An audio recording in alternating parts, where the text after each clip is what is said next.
લક્ષ્મી પૂજનની વિધિ.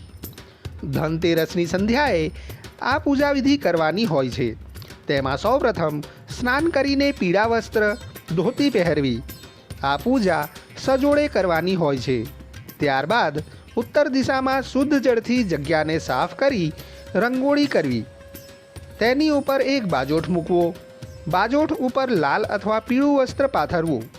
ત્યારબાદ ચોખાની 2 ઢગલી કરવી અને તેમાં આપણી જમણી બાજુ લક્ષ્મીજીની મૂર્તિ અને ડાબી બાજુ ગણેશજીની મૂર્તિનું સ્થાપન કરવું.